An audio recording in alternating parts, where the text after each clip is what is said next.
in my ass. I just banged your wife? Name of this garbage show again that I'm on. Total non-stop impact. My name's John, capital letter E, period, Bravo, and you're listening to the Total Non-Stop Impact Podcast. This is the jaw-jacking Tuesday night impacting. His mother called him son because he shines like one. Mocha skin manimal, Rohit Raju, and you are watching Total Non-Stop Impact.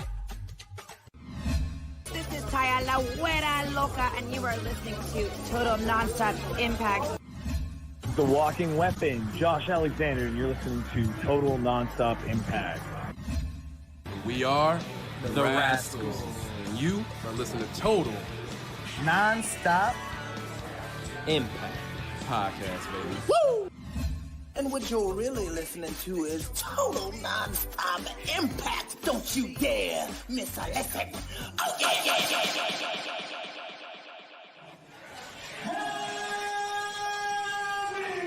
What's up, Impact Wrestling? Let's make some noise!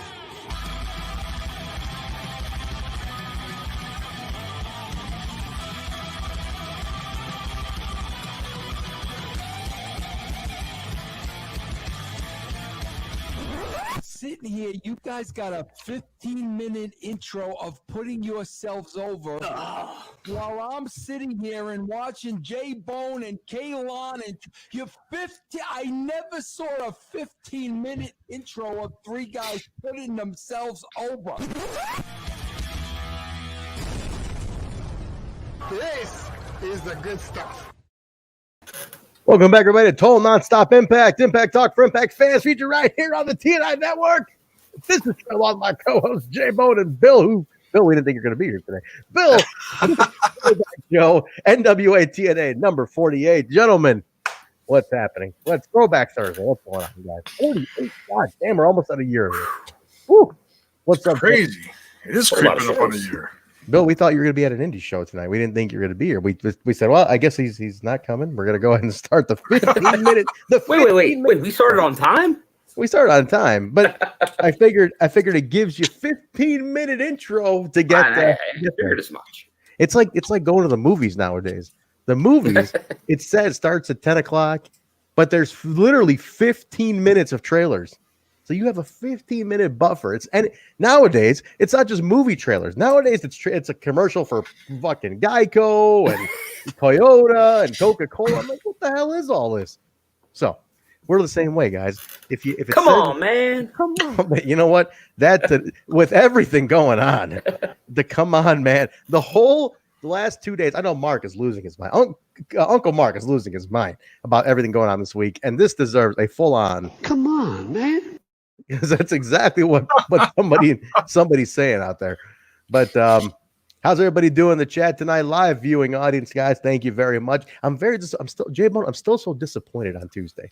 I couldn't believe that they rather watch the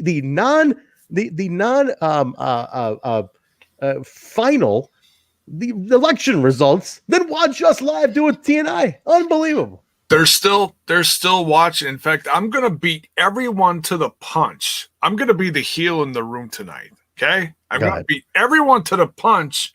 Go ahead. And the insane Steiner math of this entire post-election counting is longer than Trent's marriage. You son of a bitch, J-Bone. Oh man, that is pretty good. You know what? I'm gonna go with that. Mark is saying the intro is longer than the fucking election. I think he's right too. But goddamn, yeah, you're right, Jay. I think the election is longer than the damn marriage. But we're here, guys. If they just hired Steiner, this would have been over day one. We would have known by now. There wouldn't have been none of this. We're gonna board up windows now. Yeah, shit, man. I tweeted that out today. The Steiner promo. I said, "This is what it feels like. This is what the year the last 2 days feels like." But man, I should have just written in. I should have written in Johnny Swinger for president. That's what I should have done. Just written in the swing man, which, who, by the way, gentlemen, is on the show we're about to review, number 48, the swing man. who was swiveling his hips. It's gonna all happen here, but X Division, Daddy. in the X Division, Bill's having a little connectivity issues. We'll stall until he gets back in here. But Jay, so we did TNI, the flagship show on Tuesday. We covered everything on Impact on Access TV for the main show. We broke the whole show down on Tuesday. Everything was we had a little news. We had the breaking news on Monday with the New Japan and Kylie thing also. So everything went out this last couple days. But anything else in the meantime? Break? Do we have anything that needs to be put out there news wise? Yeah, well, we got updates on Turning Point, the card. You know that the card is starting to get together. Beyond that, I couldn't really think of anything. There was some fake wrestling news. There was some fake wrestling. What do you have? Go ahead, break it down. What do we have this week? Hit me. Well, your favorite journalist, Jay. Don't name his name. Yeah, brother from another mother. I don't need the algorithm picking up that name. Yeah. Well, he came out there and made a statement about EC3. Oh, I saw that. Yeah. Which my sources tell me is incorrect. That's bad intel. Well, he just won't be there for the rest of this year. Exactly. He took a leap off of the obvious information. Right. He's not working the tapings this year because the storyline doesn't make sense for him right now. That doesn't mean he might not show up in some promos or vignettes still. Exactly. This is where these guys are such hacks because it's like, did you watch the show? Because the story leads no, he doesn't to watch the show. I don't think he watches the show. Yeah, but he reports all about it, and he sure enough kisses enough ass when there's an interview to get too. But here's the funny thing: this is common sense. If you watch the story, it literally unfolds to EC3 is gone right now, so Moose is going to control his narrative. Again, there could be vignettes. That's all we got initially. There were vignettes. And who's to say he's not going to show up in 2021? I mean, it's like it's idiot. He will be showing up in 2021. Absolutely. That's what the narrative is, guys. That's what's going on. But so yeah, I mean, for now, let the Moose thing play out. That's what watch Moose is what the idea is right now. Yeah, they're not going to shoehorn him into anything just because for the rest of this year. Exactly. Unless there's something maybe near around the turning point of the year, maybe. But that's about it. Well, that's the thing. And the thing is, if you really think, I mean, that's not news, because he's still the concept of what he was trying to do with Moose, what he was trying to like mold him into this new character, that still casts an EC3 presence on the show as Moose moves forward. Stuff is still happening around him, That's the idea. That's the whole idea. So who's to say that he's done? I mean, did he call him up and be like, "Yo, bitch, I'm done"? That ain't what I'm hearing. You know what I have to say about that, guys. This is what I said. All wrestling, quote unquote, journalism is this. This is it. This sums up the whole thing. All of it. This is wrestling journalism in 2020. It always has been. That's wrestling journalism. Eat your heart out. That's every time he looks in the mirror. But guys, we're here to break down NWA-TNA number 48, which took place in 2000 on June 4th, 2003. Now, I was on Dave's couch watching this, having a pizza or Chinese food, having a good time, paying our $9.99. Like I like to ask every week, Bill, where were you on June 4th, 2003? It's almost 1 year of TNA in existence. It is almost 1 year of TNA in existence. Yeah. This is the era where I'm definitely following it pretty closely right now. I'm watching the product at this point. I'm definitely catching up on the dirt sheets, what's going on in TNA. But on a Wednesday around that time, June, you're in the summer. Summer's here. Probably cool. Yeah, and we're in 2003. Yeah, you're 22 years old here, Bill. You're having a good time. Yeah, life. The world's your oyster. Lots of wrestling merch in your future at this point. Yeah, honestly, around that time, you're near the end of some seasons, because I was actually working part-time for the local Sixers and Flyers. I may have actually, on a Wednesday night, I may have been at a game. Interesting. All right.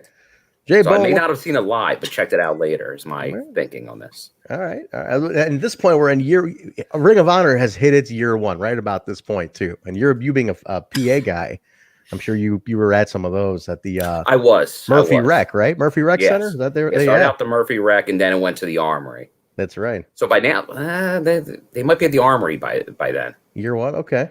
All right. Or it's the beginning of year two. It's soon. It's soon if it's not yet. All right. J-Bone, what kind of problems were you into at this point in your life? I mean, it's tragedy. Every week we talk about J-Bone and 02, What problems was he not into? I mean, it's something. I mean, off the side of the road under a viaduct with a.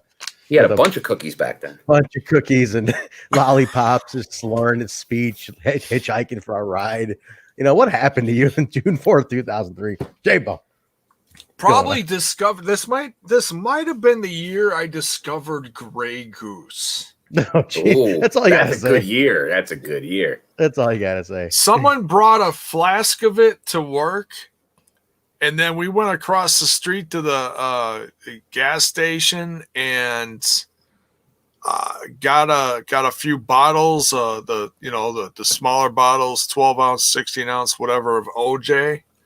And we waited till all the salespeople left, and we made screwdrivers. You see this? You see this, Bill? You see the example he's setting here for the youngins in the chat, the Hakeems and the Critical Stings, the young guys in the chat. The example he's setting. You too could end up like J-Bone in 20 years. Like J-Bone. Nothing wrong with a little goose. Just don't overindulge in the goose. It's very easy to overindulge in the goose. Jake, let me tell you, screwdrivers, man. That was.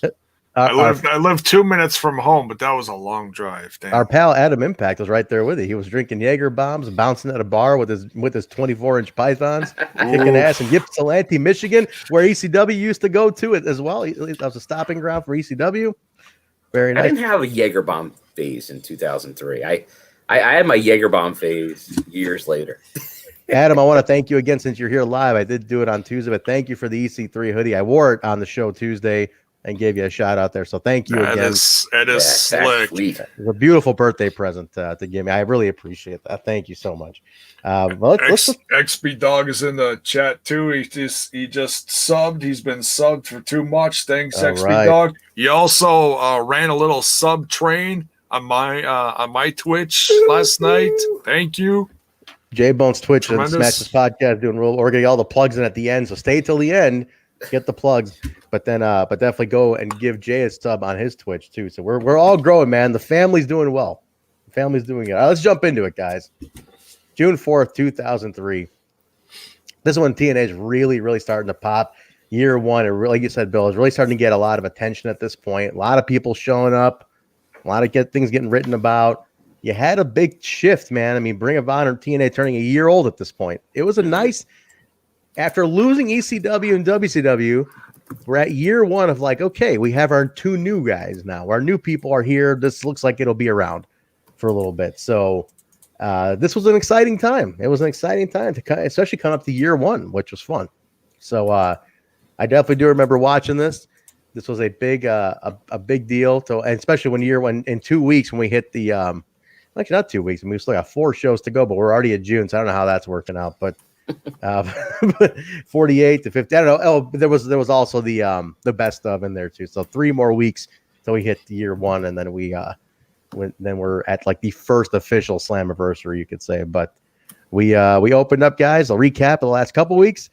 Jarrett is entering on the outside, confronted by Red Shirt Security. Does anybody remember Red Shirt Security? Led by Kevin Northcutt. Northcutt. This wasn't Bill. Do you remember this guy? Do you remember they started selling these T-shirts at one point too? I remember. I did remember this big change to red. But I had forgot his name until he said it, and I'm like, oh yeah, Northcutt, because I'm like, I know this guy. And when he started talking, I'm like, man, what a stiff promo from this guy. No and then kidding. I'm like, oh yeah, there's Kevin Northcutt.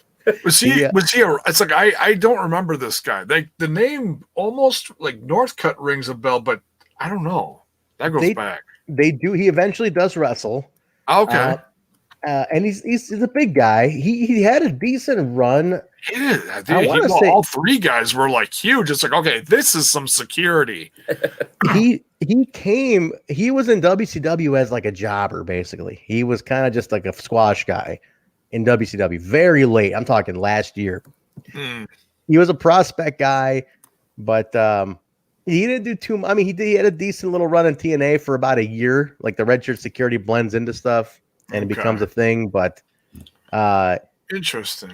He did a lot of indies, but I'm telling you, he does do. And I'm not to spoil anything, but he actually does hold some gold later on. You know, or if it's later on or if it's before this. I remember him being a champion.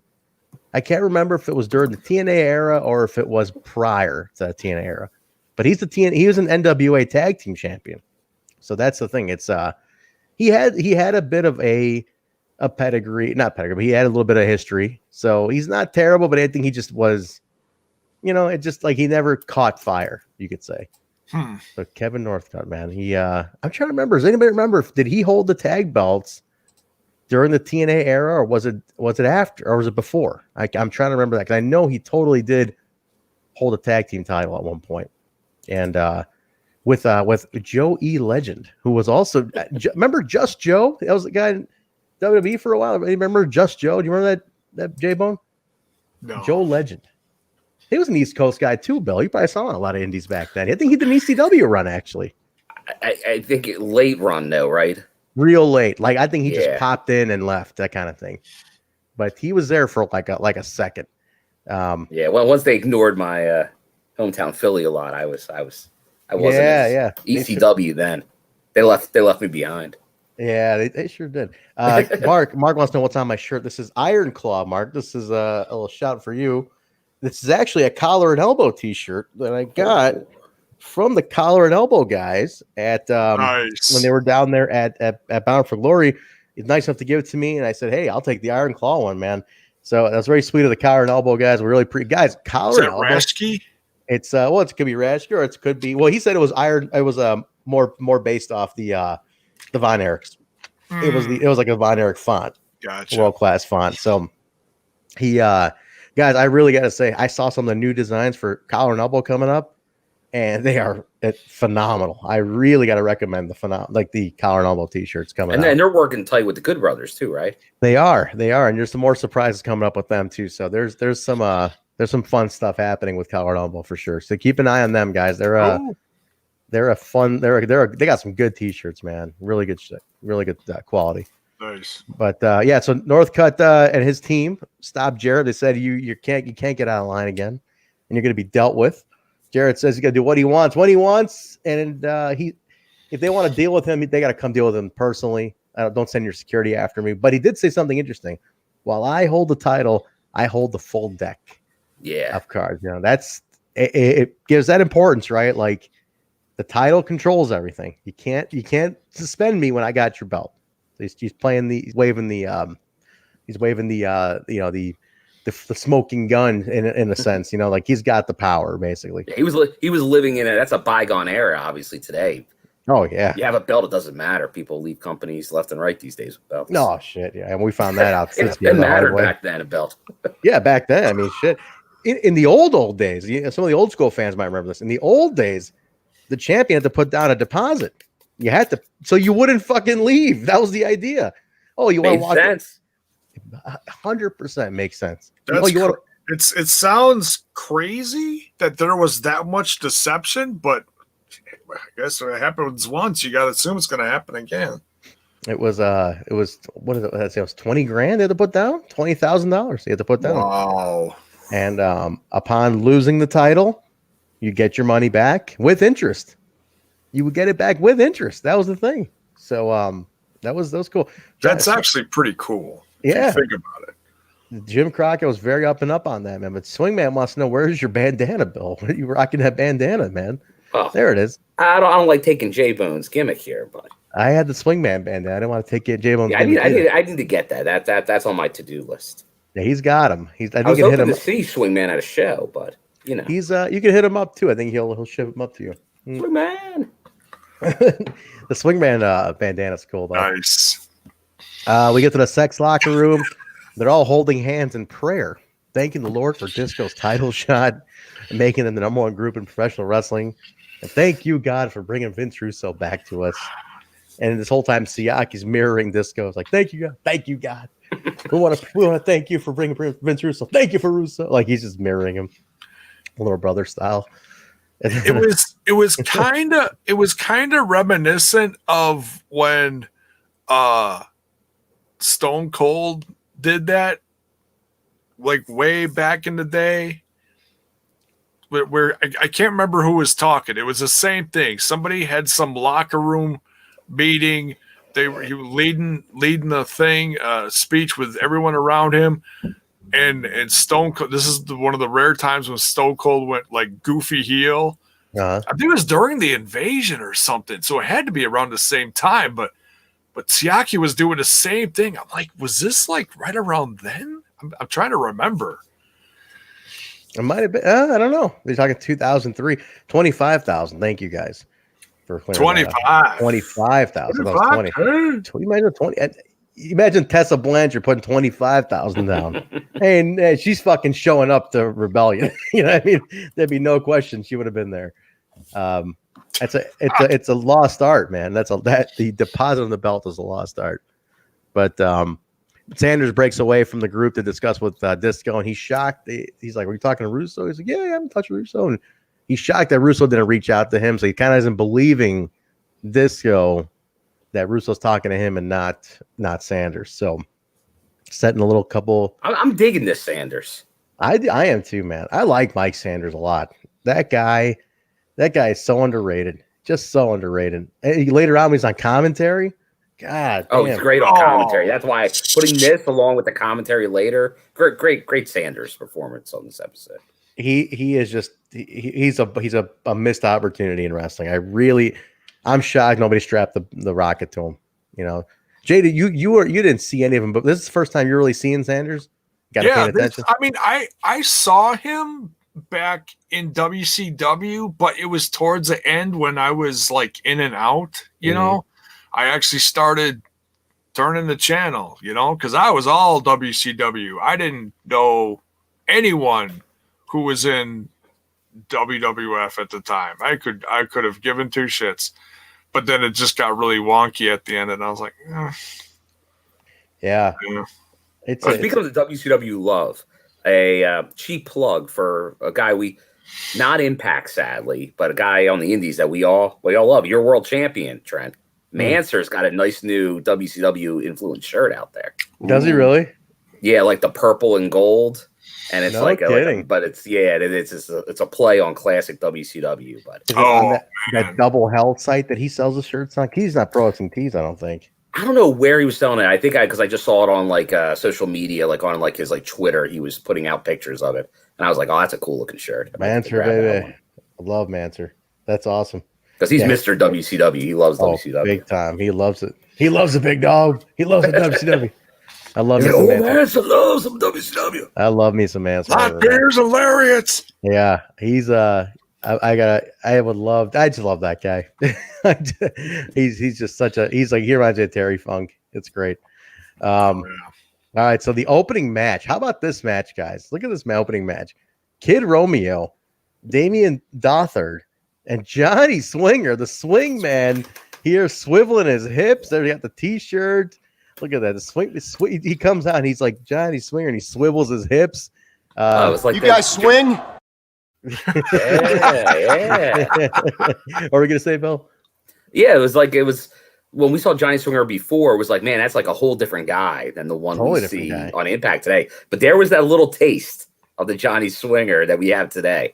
Yeah, there was the mischievous laugh, but I mean, this is. I'm just waiting for this. Yeah, yeah, Daddy. It's 17 years ago. Think about this for context. Trey Miguel was like 24 or 25, let's say. You know what I'm saying? Like when Johnny Swinger was having this match, Trey Miguel was 8 years old. He couldn't go on rides at the the theme park. He was 8 years old, and Swinger had already been in the business for like 15 years. That's the crazy part. Unbelievable. That's the crazy part. Unreal. And he looks like $1 million. He looks like $1 million today. It's incredible to me. This other team. Oh, CM Punk, Matt Stryker, not the Matt Stryker we know. This is a different Matt Stryker with a Y. Totally different. Oddly, which J-Bo and I were discussing earlier. I'm like, is that Matt Stryker? Oddly enough, there was 2 Matt Strykers in the business. This Matt Stryker spells it with a Y, but the Matt Stryker that we know works at Impact also at one point went by Stryker with a Y. So this is very confusing. Yeah, when you look up like images online, they confuse them all the time. All the time. It's a mess. That's hilarious. Yeah, this guy's Wikipedia even says not to be confused with Matt Stryker. Yeah. Debuting Frankie Kazarian in this match. Man. Now that's cool. He's 6 years in here, and you can see it. Oh man, you can absolutely see it. Here's the irony of this too. On the very same show as Traci Brooks. I noticed that same thing. I'm like, oh, they both arrived about the same time. I never really put that together. No. Wow, yeah. Interesting. That's right. Mrs. Frankie Kazarian. Right from the get-go. Yeah. Oof. And she was there too, man. But a debuting. Trent's like, why wasn't I there? That could have been me. What if it was me? What if I was there? God, she looked amazing on this show, but Traci Brooks looked beautiful on this show. Oh, and where? Oh, well, we'll wait till our tag match. Where was she built from? Oh yeah, we'll talk about it. We'll get to her match. We'll get to her match. Well, I remember. I got to note it down. Mike Tenay even points it out. But the debut of Kazarian, who we know, which makes it fun, is Kazarian becomes a major player in TNA. You know what I mean? He is several time cruiserweight and tag champion. Yeah. I mean, he's a legend in TNA. Currently, still going. Did the Ring of Honor thing. Still going to AEW today. Like looks phenomenal. Looks like $1 million today, and just a great guy. If anybody's ever met Kazarian, he's just a great dude. You know, he's a great guy, and it's great to see his debut here. And he's forever. My God, he looks like $1 million today, and he's kind of like breaking out and doing his own solo thing right now. It's unbelievable. It's like he's got a whole fresh new start. And it's 2020. It's unbelievable. Crazy. They make reference to the fact that he's Frankie the Future Kazarian. Yeah, the future. And that Chris Sabin will have something to say about that because he's Chris the Future Sabin at this point too. So it's kind of an interesting take, guys. Anybody in the chat, if you're going to Indies around this time, and Jay, this is a lunch, and Bill might really catch this. There was a lot of overlaps of stuff like this. You'd have guys with the same name in different parts of the country. Matt Stryker, the Future, you know, the so and so, the whatever. Like it happened a lot actually. There'd be nickname guys territorially, and if any of them got to a national level, it would cause problems. Like the two big ones, Bill, you could probably attest to this. There was always a Dangerous, a Delicious, a Playboy. Like in every region, Jay, there was like Dangerous so-and-so, Delicious so-and-so, Dastardly this. You know, it's like Playboy so-and-so. It's always something, man. The incredible adjectives. Oh, every town had their own version. So it's kind of interesting to show like these guys working the Indies crossing paths like this. But great match. It was X Division. I found out something though. I was like, who's Damien Dothar? Right? And I looked this guy up. Kid Romeo, we know, WCW last year of that. Swingman, obviously, still a legend today. Damien was the one who stuck out. And he was Damien Steele, I found out. And he actually was trained by Dusty Rhodes, which I think Tenay mentions. But he actually died in 2009 of an aneurysm, a brain aneurysm. Oh, my goodness. Yeah. He had a bit of a run in the developmental WWE and stuff like that, but he died in 2009. Wow. Very sad. Very young guy. Left behind a couple of kids. Totally crazy. I remember hearing, I don't know if it's the same guy, but there was a Real Deal Damien Steele. I don't know if that's him, though. I know this guy went by Damien Steele at one point, and I'm going to see. Let's see if that's the same guy. But have you guys heard? No, the real deal Damien Steele's a different guy, but he was also a Damien Steele, Damien Dothar. They did mention during this match that a couple days prior, Freddie Blassie passed away. Yeah. 2003. So that was a sad one. I mean, I grew up with that. Hey, you pencil neck geek. That was a sad one. Some breakfast with Blassie. Oh, man. Have you guys read Blassie's book that he put out before he died? Mm-mm. Oh, worth a read. Anybody in the chat, guys, if you haven't read Freddie Blassie's book, it is a great book. I think it's called "Listen Up, You Pencil Neck Geeks," but it's fantastic, and I'm sure you can get it real cheap on Amazon. Like, $13 on Amazon, used for $6 on Amazon. Go pick that up. There you go. That's less than Impact Plus. It is less than Impact Plus, but we want you to buy your Impact Plus. You do, but you can buy that and Impact Plus. Yeah, buy them both. What the hell? But this is a great match. This is a lot of fun. Very X Division match. This was amazing. You can see Kazarian really trying to prove his way here, man. Mm-hmm. Like the kid had an opportunity and he was going to take it. Yeah, that was the fun thing about it. I liked it a lot. A great part of this, though, was the story that West and TNA told about Frankie Kazarian here. Do you guys catch this? Don West mentions to TNA, he goes, "You were telling me a story about how 7 years ago a young Frankie Kazarian came up to you at an autograph signing in California. Oh, yeah. And asked you how to get into the business."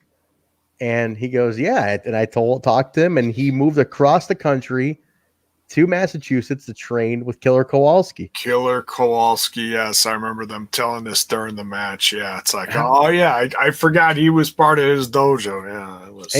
Isn't that crazy, though? Like, he met TNA 7 years prior during the WCW years and asked him how to get into the business. And then what a cool little story. Yeah. And who knows what kind of influence that had on Frank, a young Kazarian, but there he was on the show. They put over Explosion during this match, too. Did you guys catch that? They did put over Explosion. Which is rare. It is rare especially during that day. They don't really acknowledge Explosion at all. Well, they rarely acknowledge it today, but back then they really rarely acknowledged it.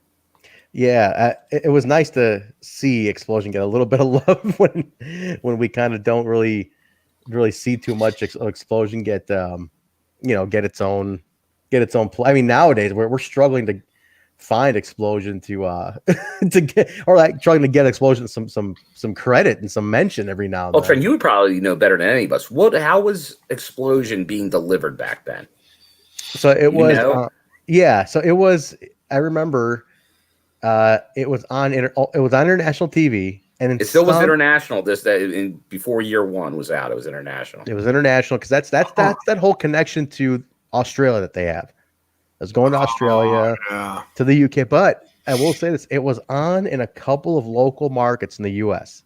Small markets would get it. That's what I thought, because I for some reason I thought it started in some of the early, sort of like ECW was, like it would just show up on like a local sports station. Yeah, at like midnight.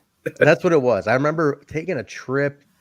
I want to say me and Dave, we took a trip to New York around this time, and we saw it on some late night cable access thing or something, in the hotel. Even it was something late night. We were just watching. It was on like a local station in Jersey. We were in New Jersey at the time, and I remember seeing it there. I'm like, holy shit, that's Explosion. It's TNA. It was on for free, and it was like a big deal that we caught it.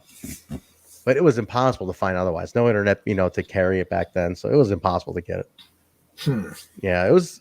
But again, that's one thing. If they ever release the old Explosions, I'd love to see those. Oh my god, the gems that would be on those is incredible. So I'd love to get somehow one day. Yeah, hopefully the tapes do exist. Well, Kevin Martin said they do. They got them. So they got him somewhere. I mean, we're raiding Kevin's laptop one of these days. Yeah. The vault, the TNA vault has a housing them all. But Kaz picks the pin here with the Wave of the Future, and I think they're setting up teasing a little feud with Saban here already, which is interesting. By the way, it's Back to the Future 2. Well, Back to the Future Day, one of the Back to the Future days, because this is the day that Doc Brown invented the flux capacitor.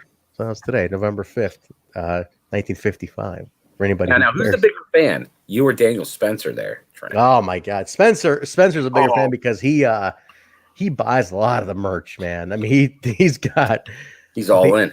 Oh, he's all in for the Back to the Future merch. One of those figure toy companies within the last few weeks, I think it was literally a week after we had him on the show, came out with a whole line of Back to the Future collectible figures. Yep, he bought them all, and I sent him the link. I'm like, here you go, man.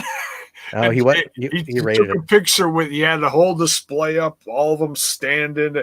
And yep. So yeah, he bought the whole shebang. I'm like, yeah, he dropped some coin on the latest Back to the Future release. But yeah, it was on last night, or actually early this morning after midnight. They were showing part 1 and 2 on AMC of all things. I'll tell you, that's one of the things. You flip by that, you can't not stop. I had to stop. I was watching. They were on TV, and I put them on. Oh, it's so much fun. Oh, you can't get bored. You can't get bored of it. We go to TNA in the West. It is silver on silver. Yeah, I love the silver on silver. Silver on silver for Don West here today, breaking the show down. Goldie's with Raven and the Gathering outside. He talks about Jeff Jarrett, basically saying it's bullshit that he's not included in the No More Contenders match, and he calls Jarrett a degenerate. A great analogy here, guys. And who wrote this one down? Oh, Hasselhoff. Huh? Yeah. Go break it down. Oh, yeah. Break this down. This is great. He talks about, he's a lot like the Hoff, Jarrett. The Hoff had 2 hit shows, Knight Rider and Baywatch. Yeah. and like it was delusional because obviously they're only watching Baywatch because girls in bikinis. Yeah. Like, and he's the equivalent to Jeff Jarrett. He's like, no talent. Is what he's saying. He's pretty much no talent. Yeah, he's like Jarrett was on 2 hit shows. He was on WCW, now TNA. Now TNA, yeah. And he thinks people are watching because of him. But love Raven. This is a great Raven promo. He was on fire in this episode. Oh, my fantastic. Goodness, he was all over it. He was fantastic. I liked Aaron Jack's idea here. Funko Pops for us. That'd be nice. That'd be real nice. I would love some Funko Pops of us. That'd be really cool. I know a lot of people do custom Funko Pops too. That's funny you mentioned that. That's funny you mentioned that because I was looking at, I don't know if it was Hot Topic or something, some kind of, pop culture thing, whatever. And I noticed that I think this is I'm not too up on like DJs, like current DJ stuff. Isn't there a Steve or something Aoki or Steve something? Aoki, yeah. Look at the Steve Aoki Funko Pop. It is this guy right here. And for those listening audio, it is Trent. It looks exactly like Trent. So say we can just get that and slap a Trent label on there. And let me see. Holy shit, it is. Cut his mic. I'm looking at it right now. You see what I'm saying? I'm like, that is Trent. If I have ever seen a Funko that looks like Trent. I looked at it and I'm like, holy shit, that's Trent. Oh no, that's Steve. Steve who? No, that's Trent. I have a Funko custom that Nurse Nicole got me for my birthday a couple of years ago. That's pretty awesome. With my base, and I got a Hemi shirt on and everything. So she did get me one. I got it on a shelf over there, but I'll bust it out the next one. There you go. You guys can see it, but they're cool. They're cool. I need a TNI era Funko Pop. There you go. Hey, Johnny Swinger asking why I'm checking out Hot Topic. It's for the metal shirts, man. I thought you were looking for Ace Austin. Impact doesn't have that Hot Topic deal yet. Oh no, he still works there. Remember, he said he keeps a couple hours. One day a week or something. One day a week to get the discount and just to keep a check coming in just to do something during the week. I can't go to Hot Topic. I don't get out of the house. Come on, man. Spencer's gift man. Come on, man. The come on, man just fits today. This whole week. Come on, man. The entire nation is saying, come on, man. Come on, man. We go. So he says if Russo interferes, he's going to rip his face off tonight. So backstage with AMW, really awkward showdown here between AMW. They're still teasing the whole like, will he or won't he with Harris? Is he going to jump to Sports Entertainment Extreme? Storm's like, you made your decision. What are you going to do? He goes, I'll say what I'm going to say to you. Say in front of the fans in the ring. Storm's not too happy about it. And he goes, where's your shirt? He goes, where's your AMW shirt? And he goes, you know what, man? Maybe all the good things need to come to an end. So it's like unnecessarily ominous. At this point, it could have been like, look, man, we're good. All right. Fuck those guys. We're good. Like teasing it out. It's like unnecessarily like ominous, like just trying to fuck with your friend. It's like, what are you doing, man? But it was a big decision here. I mean, he's been like, he said in a promo, he's like, man, we've been tagging for years. Mm-hmm. We've been wrestling against each other for years. But now it's like, now you got this pretty shiny new car over here. You get that new car smell, and it's like, oh man, do I stick with this one I've been with for a while, or God, this new one over here? I don't know, man. You know, you got that whole team just trying to, hey, come on, here's some Kool-Aid. Drink some Kool-Aid. You know, it's a tough decision. Yeah, I mean, I guess they're selling it like that, right? Like it's you're being enticed, and it does look good. It is like a will he or won't he? They're really going with it, but so we'll find out. He's only in there for one thing. Sure. Desire. I'm kidding. He did it again in this episode. He did it very prominently in this episode. Desire. We'll get to it. He must be listening to the show. Sanders comes out for commentary. It's the hard 10 match. Siaki comes out first and talking about how much the ladies love him. They're tired of being treated like a piece of meat. I'm the baddest son of a bitch in the business. They bleep out son of a bitch. Okay, we keep that. Note that because there's way more things said here. Calls out the Sandman, punks him out. Red shirt security stops the Sandman, and then Sanders is kind of going on. He's pulling all the hard 10 jokes out on TNA and West on commentary. Ends up being against the former Gangrel, Vampire Warrior, at this time the husband of Luna Vachon, which they mentioned too. I refuse to call him Vampire Warrior.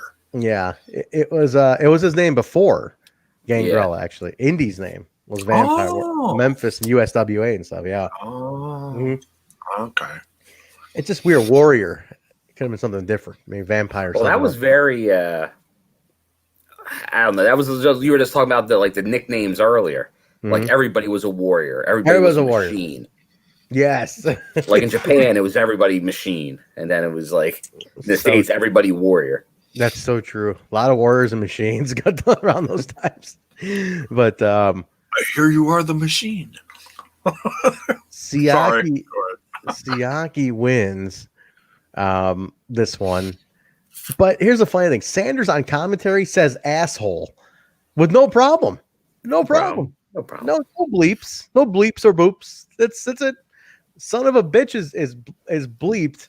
But asshole isn't. There's a lot more in this episode that gets through. Yeah. Oh, my goodness. Big time. Earn the MA. Earn it. Yeah, no shit, right? Siaki wins at their two table spots, get him over the top. And Sandman eventually comes out, attacks Siaki, and they announce he's going to be in a match next week. So that's where they leave that.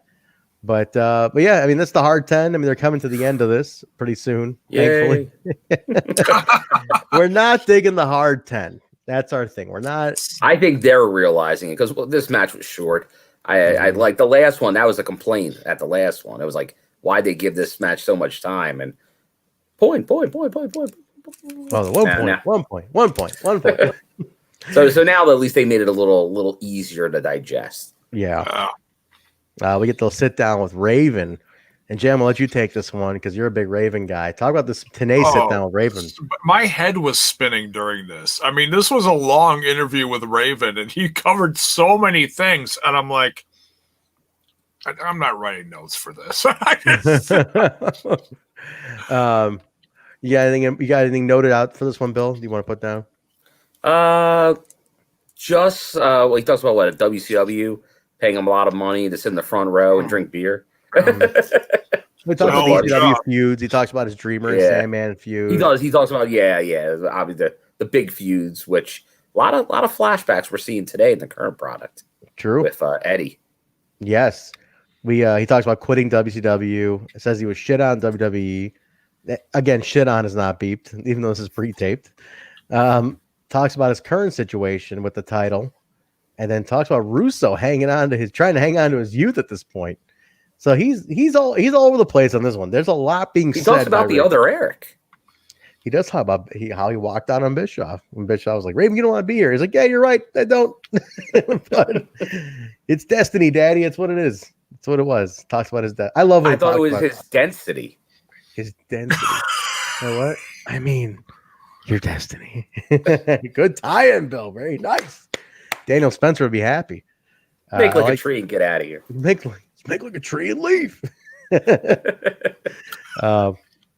Part 2. Yeah, I forget how good part 2 is, how wacky part 2 is. Underrated part 2. Oh Underrated. My God. I watched that one in the theater. I was a kid. And come on. Of course we watched that in the theater. You kidding me? Yes. Come on, man. Come on, man. Actually, I think I just saw it's the 30-year anniversary of their original Teenage Mutant Ninja Turtle movie. It's coming to a select I remember seeing screens. that in the theater. Me too. I stayed for 3 viewings of it. I didn't leave the theater. I was that guy. But they're doing a 1-day viewing of it in theaters for the 30th anniversary. Now theaters are I think it was today. Was it today? Oh, shoot. At least one of the theaters near me had it today. Well, it's supposed to be back in March when everything closed down, or April. That was the actual anniversary. It closed down. They couldn't do it. And I think they rescheduled it to, I guess, this weekend or whatever it is. But yeah, that was another one, man. Another classic from our youth. The two youths that we were. Was it the first one or the second one that a TNA wrestler was in it? Well, the second one had Kevin Nash. Yeah, playing second. I thought it was the second one. Yeah. Go Ninja, go Ninja. Yeah. Oh, sorry. Go ahead, Bill. Go ahead, J-Bone. Bust it out, J-Bone. You and your vanilla ice hair. There it is. There you go. Oh, word to your mama. I had the VHS of the Ninja Rap music video. I had it on VHS. Hey, watch more Facade, man. That's his theme song.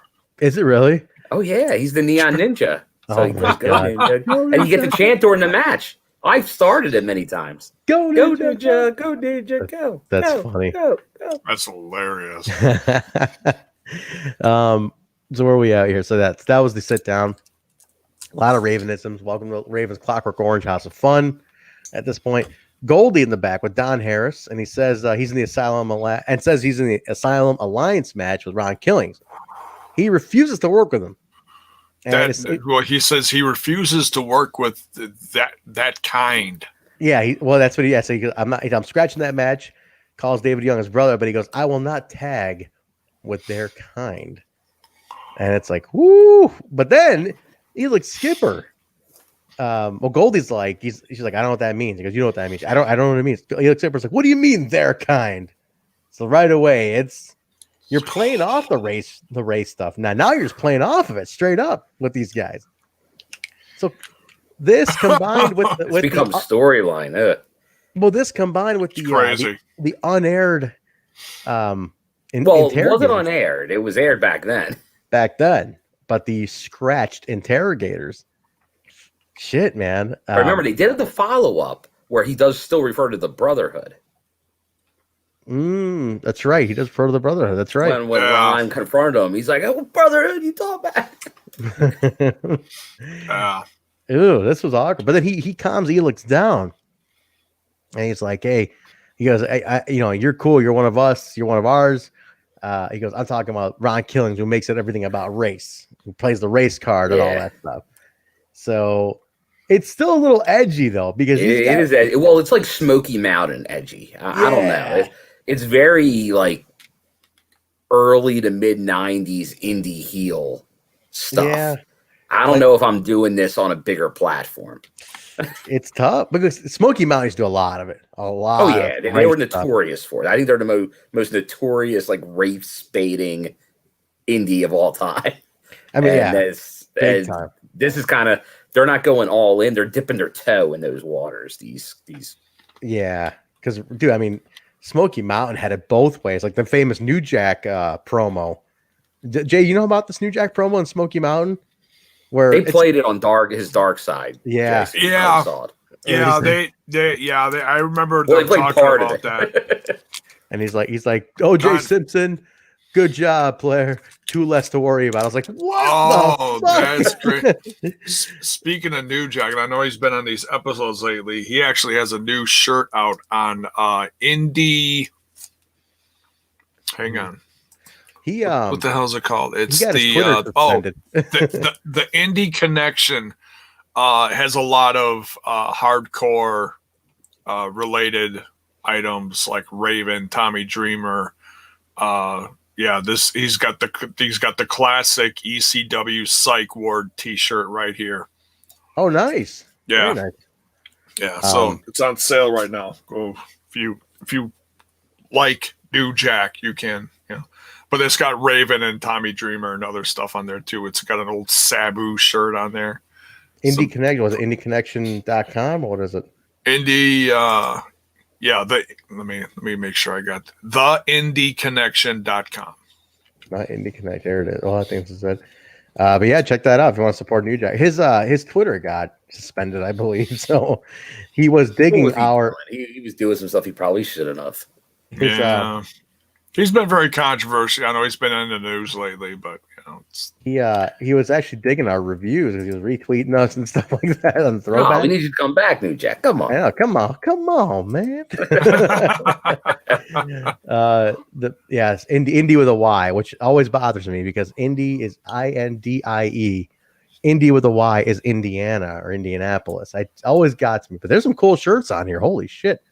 Very colorful, old school ECW. That's touch sweet stuff. Yeah, there's some real cool Dreamer and Raven shirt on here. Very nice. Yeah, I like it, man. This is cool shit. Check that out, guys. Indie Connection. But yeah, no, let's keep going. This was we're getting to. So this was interesting though, man.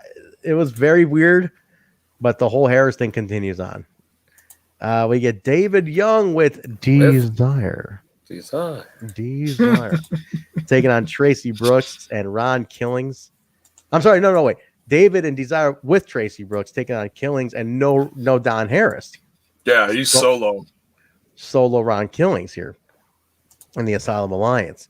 So we get some fun stuff here. We get the Pie in the Sky, the debut of the name Pie in the Sky, which is Traci's finisher.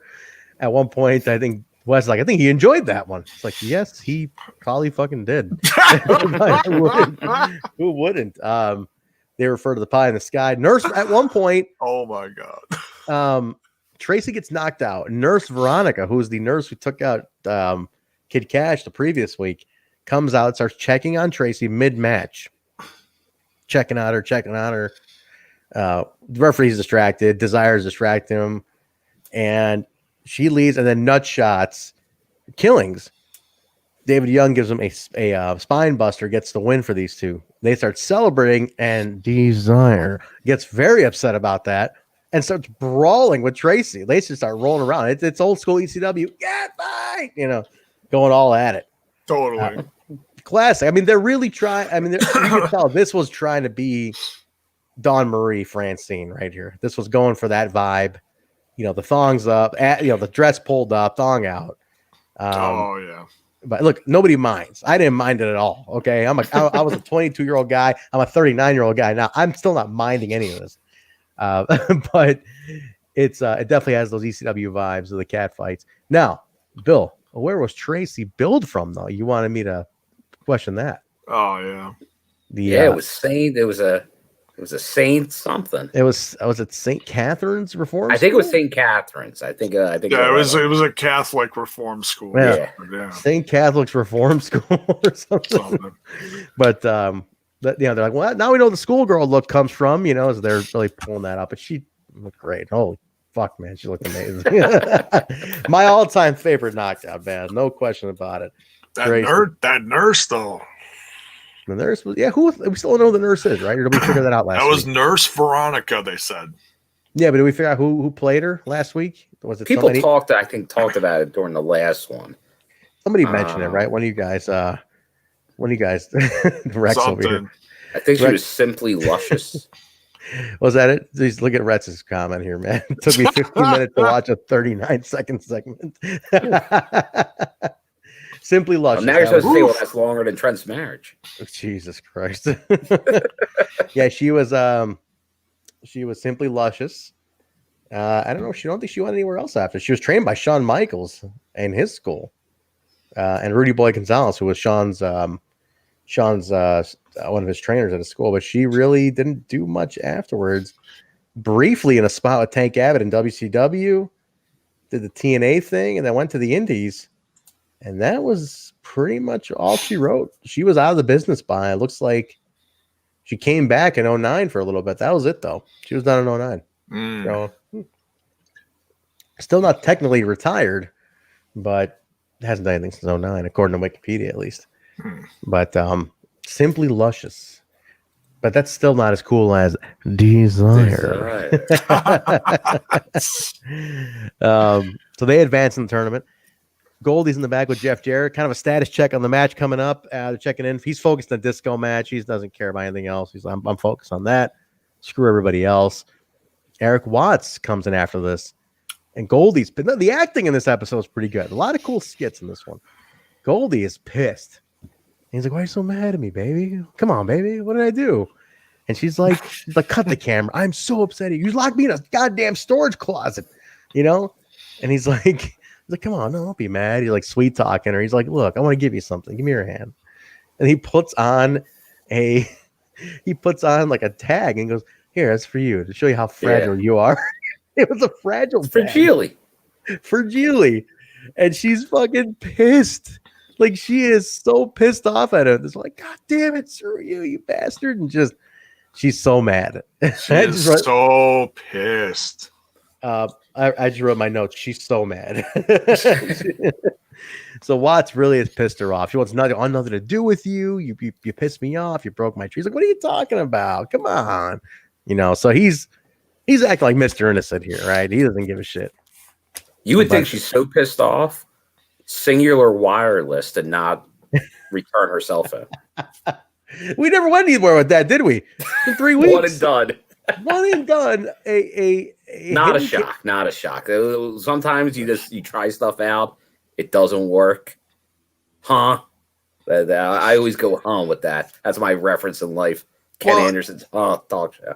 Maybe that was just an example of like showing her attitude that she's not going to take shit, because now look at what she just did with Eric Watts. It could have been an acting. It could have actually been like, show us your chops in like a bit here, because we're going to start stretching you out. Like, just and it turned into the relationship thing with Eric Watts, and it was like kind of intimate, and she was kind of into him. But now she's like, "No, you took it too far. You're getting creepy. You locked me in a thing over here and then took my spot." She's like, "No, I'm done with you." So yeah, it's all part of her character build, instead of her just standing there and, "Oh my God," you know. I think it's all connected. But for sure. She's a star in this episode, though, no question about it. Rex, we did mention Jarrett's promo. Yeah, I guess just that he was saying that Glenn disgracing the TNA title. He's not going to let him do it. Yeah, like, he just focused on that match. Promo. There wasn't too much to it. Yeah, there wasn't a lot. Unless Rex got a little more out of it than we did. I think so, man. But she's great. Yeah, Goldie is fantastic in this whole episode. She is just busting it out. She had like 6 segments in this episode, though. Think about it. All over this. All over it. I mean, you forget how much camera time Goldilocks had in TNA. Yeah. Like, it's crazy. She had a shit ton of camera time. She really is the first knockout, man, of Impact Wrestling. And just as a heads up with Goldie, I will not be there, although I've been in the area a few times lately. She's playing a show coming up in Louisville. Really? I think like maybe I think in the next couple weeks. Oh, with her band. Yeah. Oh, okay. I was just through Louisville going to Nashville with Badler. Went down for BFG. Like it would have been nice to catch it. Yeah, because that's the thing. If I find out that she's doing a show somewhere along that line, I was like, okay, no wrestling show tonight. A little music with taking some Goldie. Nice. I would love to meet her. I never got to meet her. But she really, I honestly, and it's funny because we talked, we had her on the show. She's a friend of the show, and we really kept pushing that on her. Like, you really are the first knockout. I mean, I don't think she realizes how important the knockouts like division really has become, like the celebration of the knockouts, because it really is looked at with the most respect. It is the best women's division in this generation's lifetime.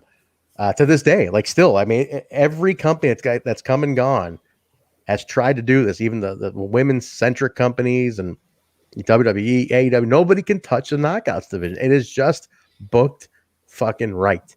It has been done right. They find the best collection of girls, and the reason I push so much with Goldie, it's like she really is the first woman of TNA. Like, she really is that first one who was just there, and they just don't celebrate that enough. And I think she even said, guys, right? Like, it was kind of on her own because she kind of detached herself from things as it was. That's what she said. Like, she really took a lot of that. She's like she was really blaming herself for like kind of not working at the end. Like she thinks she could have done more to kind of keep a spot and kind of go with the product. But especially like a No Place Like Home, it would make a lot of sense. It would have, man. It really would have been great. I would love to, if they do go back to No Place Like Home, you gotta get Goldie as a backstage interview. You just have to do it. I mean, we love we love oh my god, I was about to say Gabby Loren again, and Ingram to come in here and killed me. Gia Miller. We love Gia Miller. But hey, I'm sure she'd take a step over Goldilocks for one night. I mean, come on.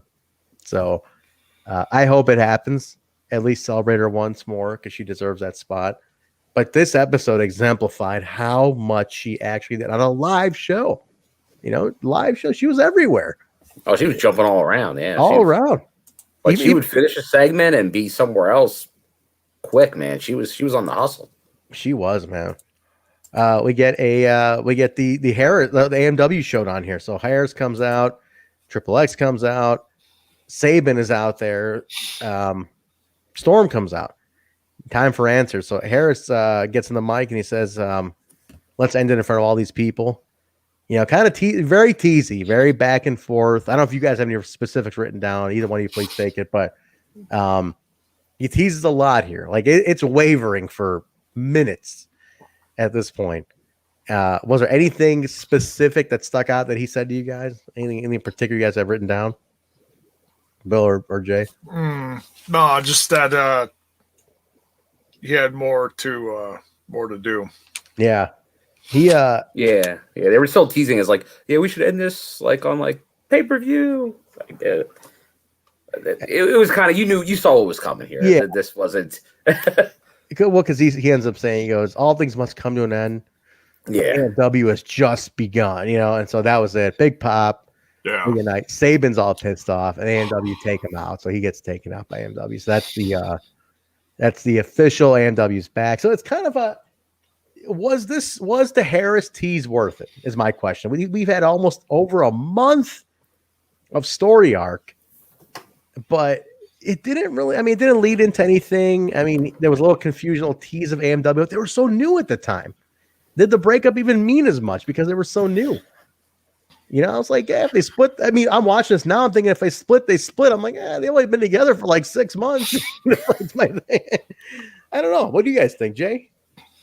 It also has to do with because the tag champs are out there. Triple X was out there watching all this and just salivating and like, oh, this is the end of AMW, and then we won't have to worry about him because one half of them will be with sex. So there's the bigger picture to that too, that they were like, hoping that, Harris would leave Storm, so that would absolutely up their ante for keeping those belts. No AMW in their future. So there's that too. Yeah. I don't know, Bill, like, did it really have much of an effect? Like teasing him for all these couple months. No, like I think we look at it now, and we know all what would happen in the future. So maybe like you think there was more to it, but you're right. Like on what had already happened, it didn't really. Kind of fell flat. They definitely wanted to see what they could do with Harris. Like he was the breakout that they were looking for. I think that's the test. I think that's what the test was. That's what it was. It really wasn't, and because the fans weren't really ever eating this up. Them as a team, they were, but not their feud, really. I think my theory is, I think it's because Storm wasn't as over. He wasn't anything like he is today. Because remember, they booed him in the beginning with the cap guns and like the dorky cowboy. They didn't like him. He was kind of like what they did for Tommy Dreamer, like screw you, pretty boy, suspender boy.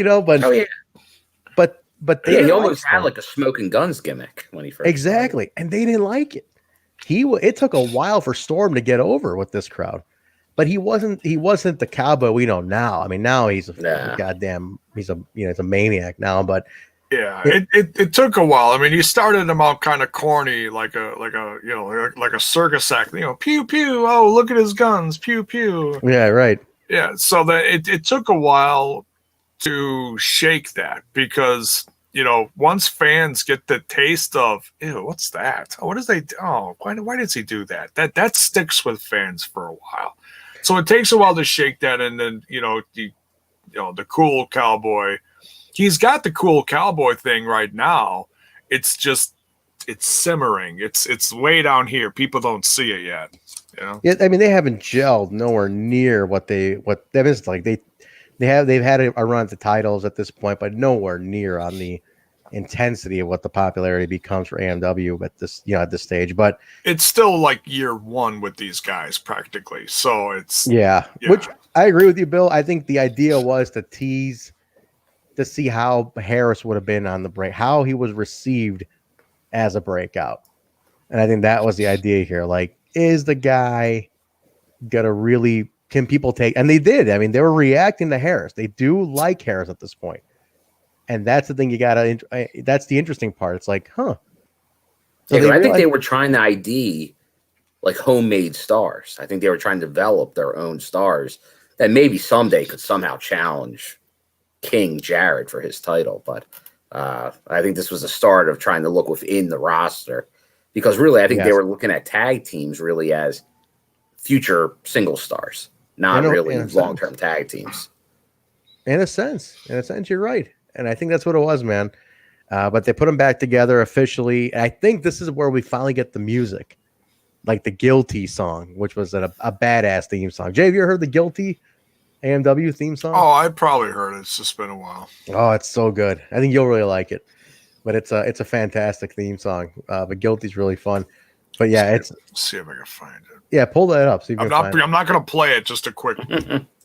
But it's a really cool song, and I think they officially start coming to it right about now-ish. Year one is when they start really busting us. I think it's like right after this. I think maybe this was the final kind of stamp to like say, okay, cool, you guys are a team, and let's run this out. We go from that. So after that, we transition right into AMW taking on Konnan and BG James.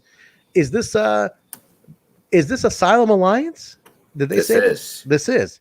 Yeah. But the teams aren't like odd teams, though. That's the thing. Like, neither one of them is an odd team here. It's AMW and then basically 3 Live Crew before there were 3 Live Crew here. So, Disco again, Bill, comes out to the we got a Latino guy on the roster. Give him this music. Give him the knockoff Santana Rob Thomas. From the truck, hit it.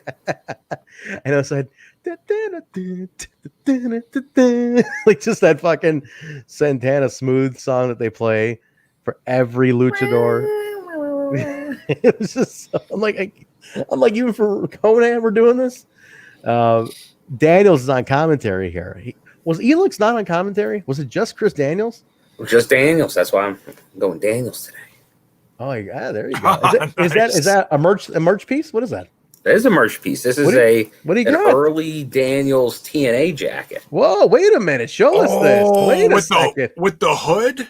Is it with the hood? No hood. This is an unhooded one. Let's see. Anything distinct on that? Let's see. What do you got on there? Like it's got a lot of like kind of little crystals on it. Is this the long coat? The one that goes pretty long? No, it's not. It's not like a duster. It was. I think it was only used a few times, but it's like got kind of like a big like logo on the back, like just made out of like little crystals. Oh, no shit. But What era really, is this? Is it 09? This is maybe even a little earlier than that. Look at this, guys. I didn't know you had this. Wow. Let's see. That is slick. That's cool, man. Where'd you get this now? Is it part of the auction deal? Or this this was a Tony deal. Tony Lucasio deal, huh? Yeah. Wow. Nice. By the way, they have some new auction items. You seen what they're selling on auction? I did take a look. I thought about some stuff, but nothing was never really like the one that was nothing was right yet for me.